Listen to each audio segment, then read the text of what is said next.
我们来说一下百亿集团的 EB-5的项目。百亿集团操盘的 EB-5的项目真的值得投资吗？一个看起来完美无瑕，背后有百亿资产的 EB-5的项目，开发商大佬背景强大，背后是华尔街犹太家族，名字一搜全是地产的成功案例及慈善捐款的故事，听上去是不是很吸引人？但深入分析之后，你可能会发现这个项目完美的踩中了每一个 EB-5投资的隐形坑，到底是怎么回事？我们来看一下。我们先看一下项目的背景。这个项目的操作逻辑是这样的：集团公司通过旗下公司 A 将房产出售给旗下公司 B，然后 B 公司作为 JCE 向 EB-5投资人募资。看起来很高大上，但问题在于这种关联交易就是让资金在集团内部循环，而投资人的承担风险却无限放大。A 公司盈利1000万美元后，将物业转给 B 公司，B 公司在承担原本 A 公司的过桥建筑贷款。房产已租满，但租赁合同细节却一直没有披露，这直接关系到项目的还款能力和再融资的潜力。资金结构：项目总投资8000万美元，其中银行高级贷款4000万美元，但是并没有确定贷款是否获批。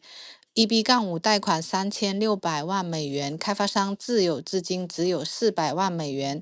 你们有没有看出是啥问题呢？再看一下 PPM， 发现这个问题：如果银行贷款无法获批，项目就无法推进办理绿卡事宜，投资人资金可能需要等待退款。即便贷款获批，银行可能限制股权抵押，这会导致 EB-5资金成为没有抵押物的纯借款。更危险的是，未来开发商可能再次募资，而后续债权人的还款优先级会高于 EB-5投资人。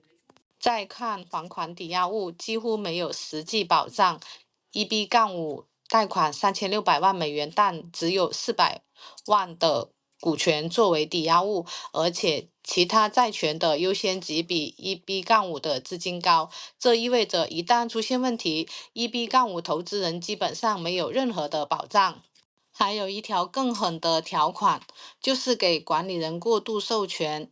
管理人未来可以根据项目融资需要进行修订贷款合同，而且不用经过 EB-5投资人的同意。来看交易架构，你会发现利益冲突非常的明显。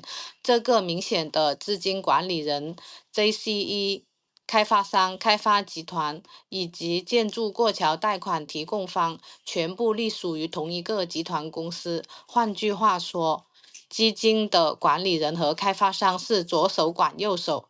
如果没有强有力的合同保护投资人的话，投资人基本丧失了对项目的独立控制能力。我们再来看贷款的期限，6年还款到底合理吗？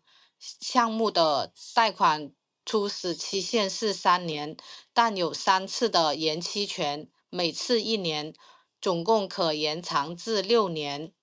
延期利息很低，而且延期主动权在 JCE 这一边。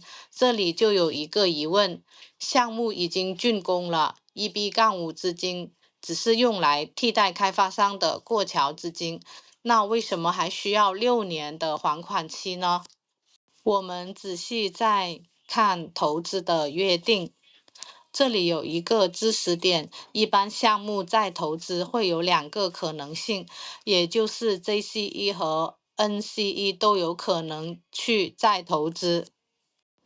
而这个 PPN 说得很清楚，在投资条款允许 NCE 在贷款初始3年到期后，以及6年延长期内继续再投资，而且不需要投资人同意，再投资也没有任何抵押物保障。换句话说，管理人可以自由决定把资金用于任何性质和风险的投资。我们最后来看盈利的能力。根据开发商提供的财务报表，我们直接告诉各位，这个项目2030年前几乎没有回款的可能。项目唯一的正向流向资金全部支付给基金公司管理人作为管理费了。最好的结果可能是2031年通过再融资还款，但这还要看租客是否稳定续租。我们最后总结一下，这个项目的开发商实力确实很强，但是关你什么事呢？首先，关联交易其实就是让资金在他们集团内部循环，投资人的利益几乎没有保障。其次，抵押物严重的不足，债权优先级还极低，EB-5资金被迫承担最大的风险。最后，盈利能力弱，再投资条款缺乏透明度。这个项目唯一的优点就是集团公司很牛，但在这样一个项目里，你真的愿意冒险吗？如果想投资 EB-5项目的话，要做好 EB-5项目的尽调服务。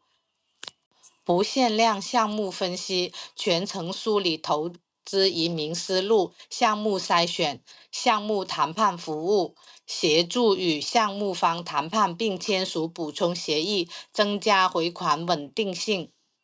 EB-5综合解析课程，近100个新增 EB-5项目合同盈利分析，压缩成19个板块，实战干货。敢保证可避开80%的投移坑。投后管理服务单独协议投后管理，投后管理能及时监控项目的进展，风险知晓，第一时间启动预警机制，确保回款。只专注一件事：美国地产投资 EB-5地产项目分析。关注并私聊我，让大家在地产投资上少走弯路。如果大家喜欢我的视频，记得关注我，多谢大家的支持。如果喜欢我的视频，请订阅，免费获得最新投资美国地产干货指南、地产投资实战经验，把握下一波机遇，布局美国地产。建立你的被动收入渠道，和我们一起洞察美国地产投资的本质，获得更多美国地产投资 EB-5投资移民资讯。EB-5投资移民项目的深渊巨坑，EB-5投资移民合同夺命连环套，资本疯狂潮下的 EB-5悲剧。这几类 EB-5项目千万不要碰。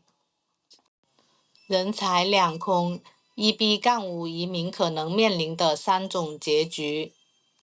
投资移民原来是这么个玩法。持续了解美国地产投资和 EB-5尽调。EB-5投资移民新套路。EB-5市场上五颜六色的担保计量。各类担保，殊不知这个担保还款正是目前市场上最流行的一类涉坑计量。EB-5维权很难胜诉。在美国，能专业帮 EB-5投资人追钱的律师事务所，可能连10个都凑不齐。EB-5律师行业的一个峰会，现场很多顶级律所合伙人说得非常直接，这种案子我们基本不接。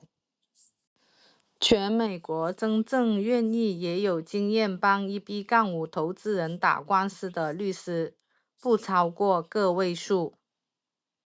在华人律师圈也就2、3位常见的名字。EB-5投资人维权很难，不是律师不想帮，而是行业现实决定的。风险和回报永远成正比，这是美国基金资金结构的核心逻辑。点赞关注不会迷路，请订阅。